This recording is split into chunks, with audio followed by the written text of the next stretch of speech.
If you are part of the Maserati fraternity, you might be invited to one of their ultimate drive day experiences, and it's free.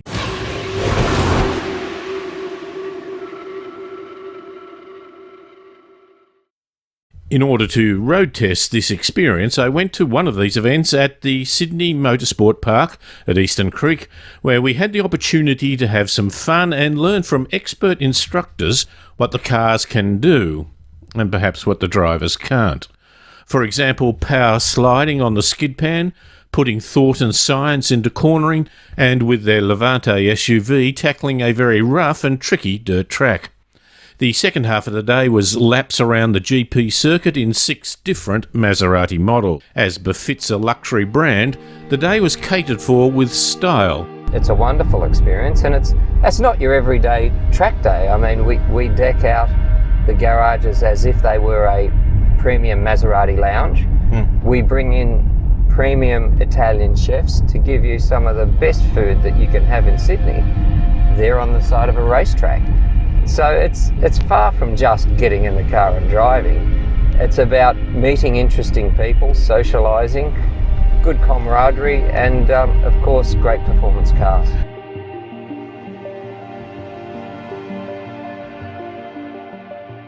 The purpose of the skid pan exercise was to learn how to do power slides. In this situation, things happened very quickly.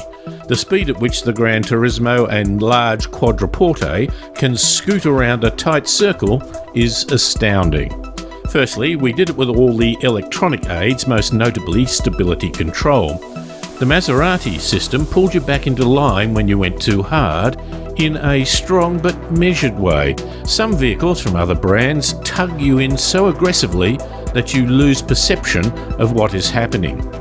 Without the stability program, things get a bit more spectacular. The secret is to turn the wheel a little and give the car a full boot of the accelerator.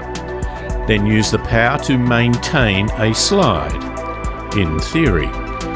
The thing I had particularly difficulty doing was not turning on too much steering lock. If you do overdo the steering, the car will naturally tend to understeer. The front wheels lose traction, and that stretches the limit of any stability program, which can't beat the laws of physics.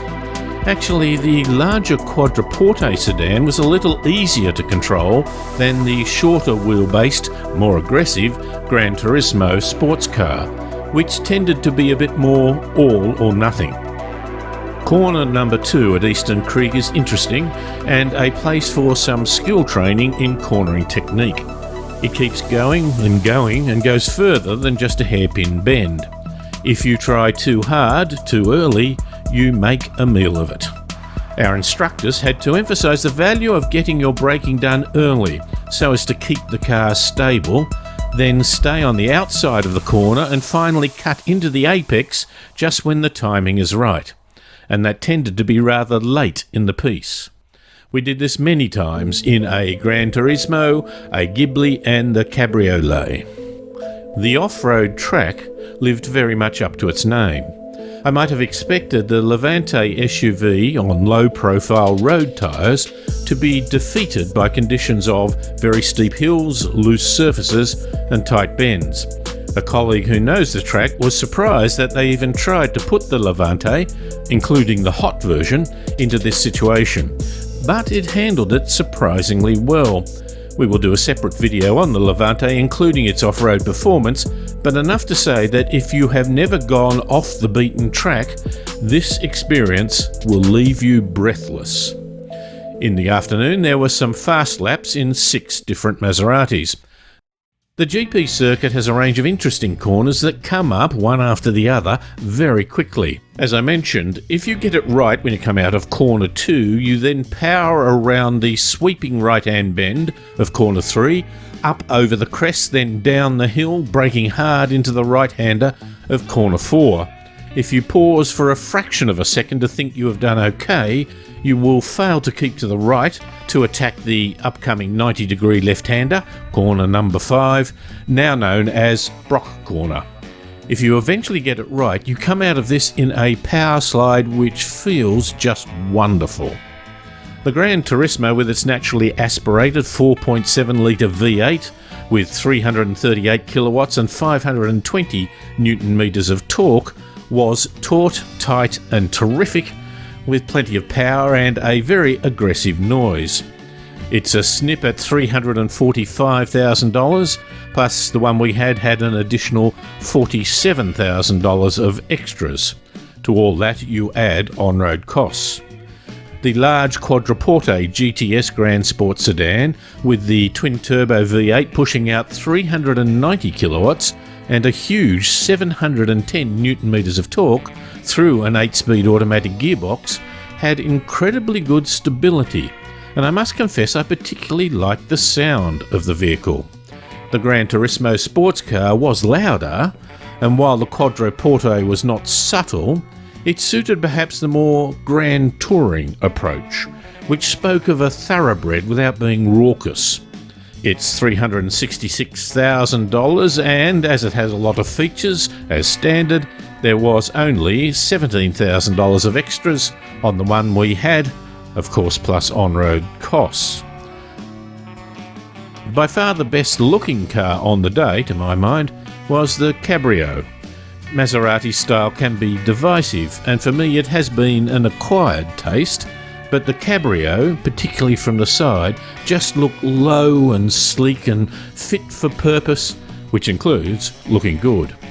As you would expect, a car without a solid roof doesn't have as much torsional rigidity, and so it was not as sure-footed compared to the high standard of the other vehicles, but I must say it was still fun to drive. It cost $335,000, ours had $35,500 of extra, and you add on-road costs. The Ghibli, their smallish sedan, felt as sharp as a tack. We had the base model and the Ghibli S with a twin-turbo 3-litre V6, 320 kilowatts and 580 newton metres of torque. The most immediately noticeable thing about the S was that the brakes worked like a treat. 360 by 32mm ventilated drill discs with Brembo 6-piston fixed calipers are nearly as big as the huge ones on the Quattroporte sedan. The rears, in fact, were exactly the same as the big sedan.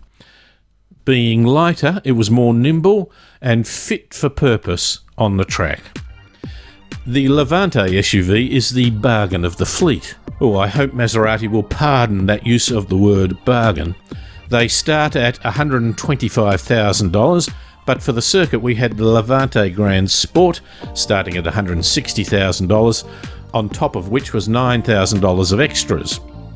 The vehicle is very versatile. We had just come from the dirt track, where it handled some significant hills, potholes and loose surfaces consummately.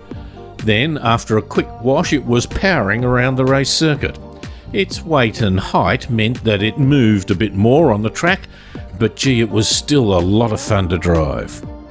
So is Maserati in general, and this day in particular, only aimed at blokes? Prior to 2014, the average age for a Maserati owner was 49.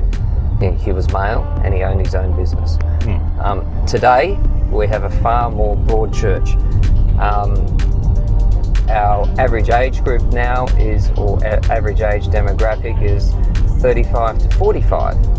So we have a much younger demographic coming to the brand.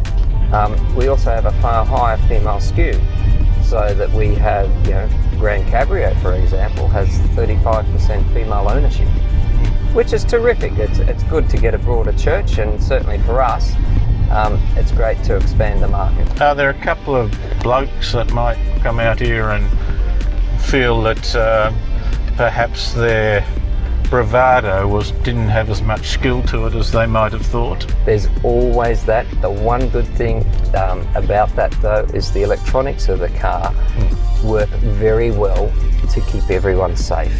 Secondly, we have excellent instructors to make sure that no one can really overstep the mark. So we're very, very lucky in that regard.